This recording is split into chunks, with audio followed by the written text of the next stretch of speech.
Public safety still very much at the forefront, especially when you have 5 San Antonio police officers that were shot in a number of days. We are joined by San Antonio Mayor Ron Nirenberg, who we talked about this with you last week. Mr. Mayor, thank you for joining us. What is the latest on the public safety talks that are out there? I know there was a town hall last night in District 4 with both the district attorney and the police chief.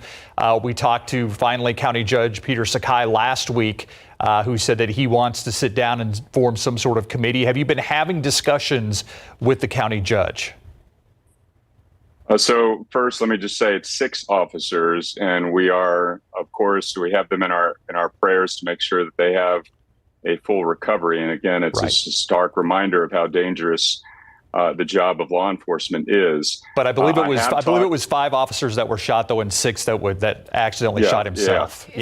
Five shot by a suspect. Yeah, and the right. 6th was self-inflicted in pursuit of that. But regardless, Yes, it's a situation none of us want to see. My conversations with the judge have been about making sure that we get all of the folks, the stakeholders involved, the leaders of the various law enforcement agencies, as well as the judicial system in a room together to talk about where we can address gaps and ensure that we don't have this continuing. Gun violence in any community is a concern, and especially when it's perpetrated by folks who have repeat violent histories, and when it's perpetrated on law enforcement officers. So this is something that we all want to address, and we've got to do it together collaboratively, because every single person that will be in this meeting will have some part of accountability, some part of this process. It's not at the feet of any single individual, and all of us collectively have a responsibility to the Republic.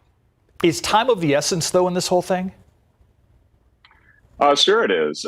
Time is always of the essence when we're talking about public safety, but realize that these are systemic challenges that we're facing. I mean, and it goes all the way up through the state and through the feds in some cases with regard to the collective responsibility for public safety. But we're going to do everything we can within our authorities to ensure that we're addressing gaps. And that conversation will include the police chief, the sheriff, the DA, the administrative court, Justice Rangel, myself, City Manager Eric Walsh, and of course, me and the judge who are accountable to this community at large. There's got to be communication between all of those different groups and entities you just mentioned. You know, last night at that town hall that we were just showing video of in District 4, there's another one planned this week in District 7, I believe. It got tense. There were some really heated moments between the audience, the people there from the community who were looking for answers, and the DA's office. The police chief, or the DA rather, the police chief was there. What do you know about the communication happening between the police chief and the DA? And are you satisfied with what you know about that? So, first of all, we can certainly understand the frustrations on everyone's part. I think everyone involved in this agrees that this is an entirely unacceptable situation. With respect to the police chief, look, I can sympathize with him. And when he's repeatedly taking colleagues to the hospital, that's unacceptable. But I have talked to both the police chief and the DA. They are communicating, and they realize that solutions as a community are only going to come about when there is solid, productive communication. So I think they're both focused on that and moving forward together. The reality is we've all got to work on this because all of us find this situation unacceptable, and our responsibilities to the public are such that we have to get together on collective solutions. So we're going to do that, and the judge and I will ensure that we are accountable to the public to make that happen. I want to talk to you quickly. Obviously, this is public safety, something that we're going to be discussing every time we see you.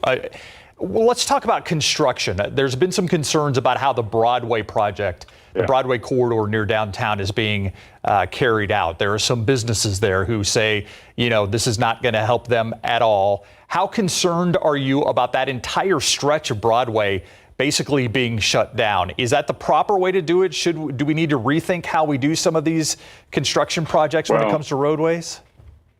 Believe me, there has been a lot of discussion and learning over the last few years, post-pandemic, about how we should do construction projects in a way that minimizes impact on the businesses surrounding and the residents surrounding as well. So I've been getting weekly communications from city management on how they're going to do that. These construction projects, especially on old roads and main corridors like Broadway, are never comfortable, and there's got to be some remediation of the impacts. And so that's what they're committed to doing. And first, I would say that one of the lessons learned from our construction managers over the last few years is you've got to over communicate. So they are doing that. In fact, I would encourage anybody who has questions about particular aspects of the Broadway construction plan to go to BroadwayCorridorSA.com. They are providing up-to-the-date information that with respect to access for businesses and visibility for businesses. They are maintaining pedestrian vehicular right-of-way wherever they can on crossing streets as well as particular intersections. I won't read to you the whole update I just got from the city staff on that, but suffice it to say, the information with regard to Broadway is up to date, and it's on that website, BroadwayCorridorSA.com. The entire project is scheduled for completion in the summer of 2024. So it's a long project, but in the meantime, there are efforts underway to make sure that there's right-of-way access, there's visibility for businesses, and that we're making adjustments along the way. But these projects are never comfortable, they're never easy, but hopefully we're going to over-communicate and make sure that we're minimizing the impacts. After what happened along the St. Mary's Strip with the construction there and how businesses were really affected, access cut off at some points, did the city make some changes to make sure that the contractors the city is working with essentially meet the expectations of whatever is in that contract?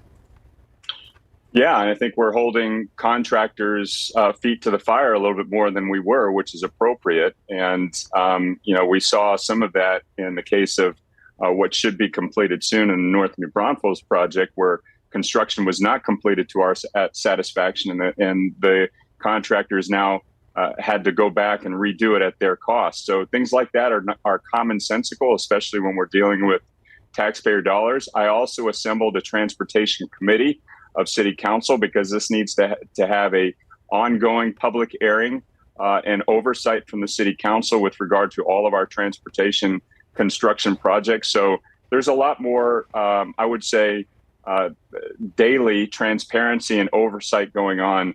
And it is of the highest priority for the city manager. Every time we meet, which is pretty much daily, he's giving me an update on these projects, and so he knows it's a priority for everybody. Yeah, I want to give that website again, BroadwayCorridorSA.com. That's right. Yeah. Mr. Mayor, thank you so much for your time.